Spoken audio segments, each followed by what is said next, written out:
A Course in Miracles Workbook, Part 2, Second Thought. What is salvation? Salvation can be a confusing word, especially for people who were taught that being saved means suffering or sacrifice.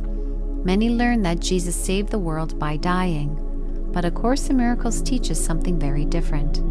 It says we are saved from a mistake in our mind, which is the belief that we are guilty. Salvation, like forgiveness and miracles, does not do anything. It simply helps us see that we were wrong to believe in guilt. When we remember the truth, the guilt disappears, and we feel the love that was always inside us. Salvation is God's promise that you will find your way back to Him. This promise cannot be broken. It means that time will not go on forever, and all the confusing thoughts we made in time will come to an end. God gives His word to every mind that thinks it is separate, and His word gently replaces those fearful thoughts with peace. God's promise is a symbol of perfect oneness. As Christ, we are part of that oneness, and the Atonement helps us remember this happy truth. It is as certain as God Himself.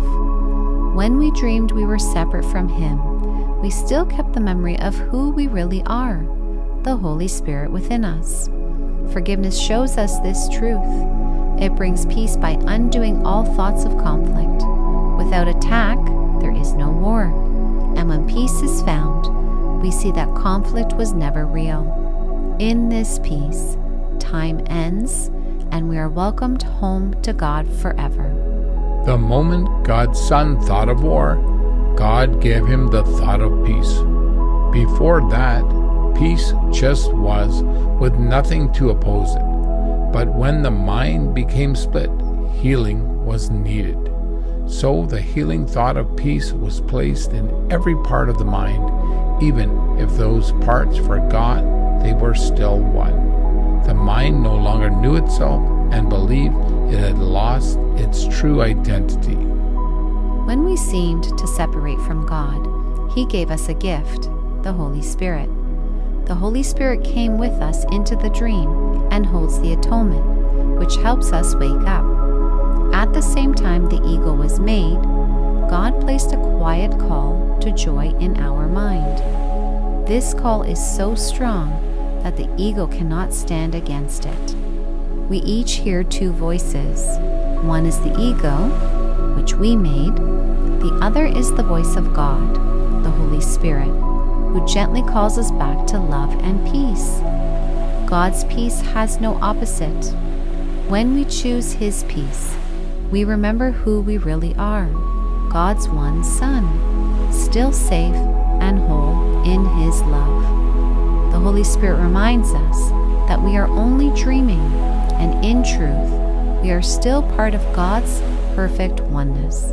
Salvation means letting go of what is not real. It does not fight the world of dreams or hate. It just stops giving them power, and they quietly fade away.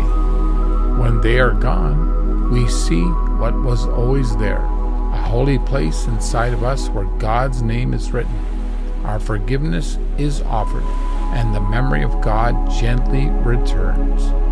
Jesus asks us to share the Holy Spirit's healing instead of the ego's dreams of sickness and pain. When someone thinks they are sick or hurting, they feel separated from love. If we see them the same way, we forget the truth too. But if we see them with the Holy Spirit, we help both of us remember that we are still whole and part of God's kingdom. Our job is not to join others in their fear or sadness, but to stay peaceful and loving. This does not mean we ignore their pain. It means we stay strong in love so we can help them. Jesus did this, which is why many people misunderstood Him. He stood outside the world's dream and called us to come back to peace. Salvation means we do not believe in the dream of guilt or suffering. It gently shows us that we never left God. We help others wake up by not joining in fear or hate, but by shining love and saying, "You just made a mistake, and you can choose again. When we stop believing in separation, we return to our true mind, where God's love is written. The memory of God gently comes back, and we remember we are already home. Let us come to this quiet and holy place each day and spend time together. Here we share a gentle dream with no sadness, filled with a feeling of the joy God has given us. The grass begins to grow, the trees are blooming, and the birds are making their homes in the branches. The earth feels new again because we see it with fresh eyes. The darkness is gone, and now we are together in the light. Jesus invites us to join him in the quiet, loving place in our mind where truth lives. When we feel upset or want things to go our own way, we can remember his gentle call to come back to peace. He does not join us in fear or specialness. Instead, he asks us to come with him and see the world through loving eyes. When we choose to be with Jesus and let go of our need to be special, we enter the real world. This world is still part of the dream, but it reflects God's love. In this new way of seeing, we no longer listen to the voice of fear, but to the voice of forgiveness and kindness. The trees blooming, the birds singing, and the fresh air are signs of new life. They remind us that, with forgiveness, we begin again. In this peaceful world, fear disappears and only love remains.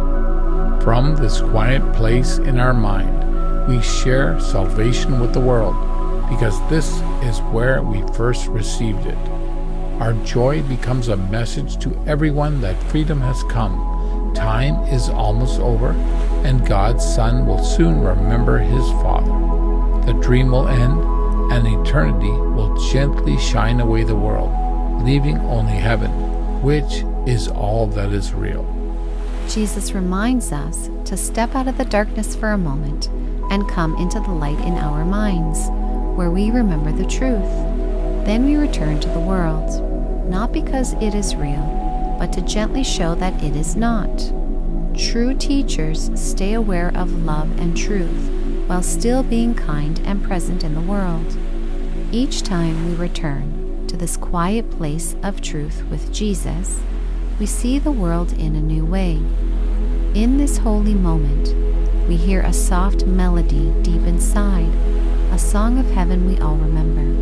When forgiveness is complete, time fades away, and only love and peace remain.